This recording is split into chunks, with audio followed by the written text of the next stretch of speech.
ये समझने की बात यह है कि हम इंसान तो बनकर आ गए, लेकिन हमने अगर उन्नति की नहीं, जैसे आए थे और वैसे ही चले गए या अवनति कर ली।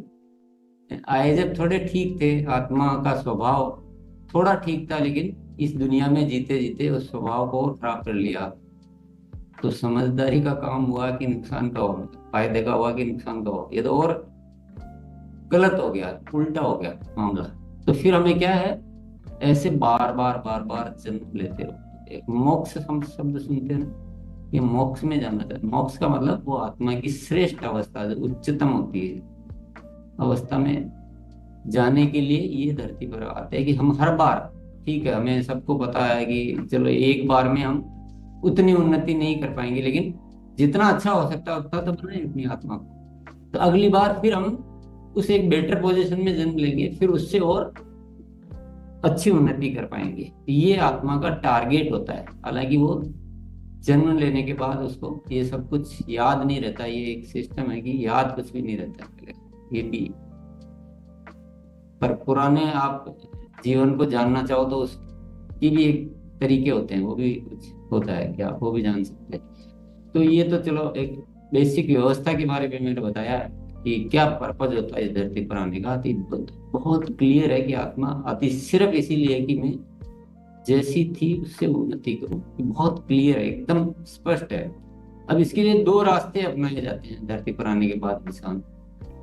कुछ से इंसान देखते हैं कि यार ये गृहस्थ जीवन में जीते जीते यहाँ अनेक तरह की जो चुनौतियां हैं, यहाँ समस्याएं हैं, उसके साथ लेन देन करना, उसके साथ जीना, उसके साथ एडजस्ट करना।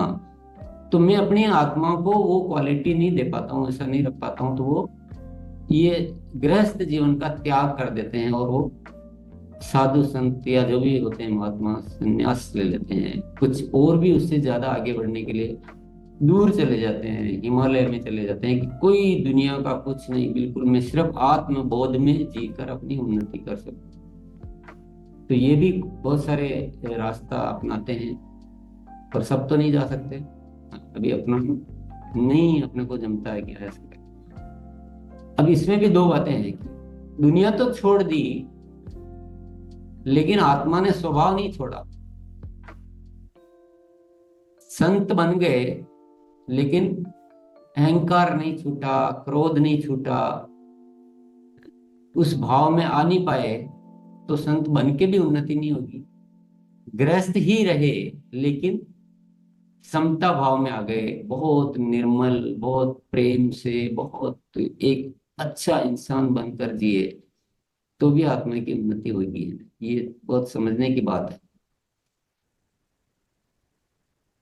दोनों जगह पॉसिबल है। गृहस्थ रख के थोड़ा सा पुरुषार्थ ज्यादा करना पड़ सकता है,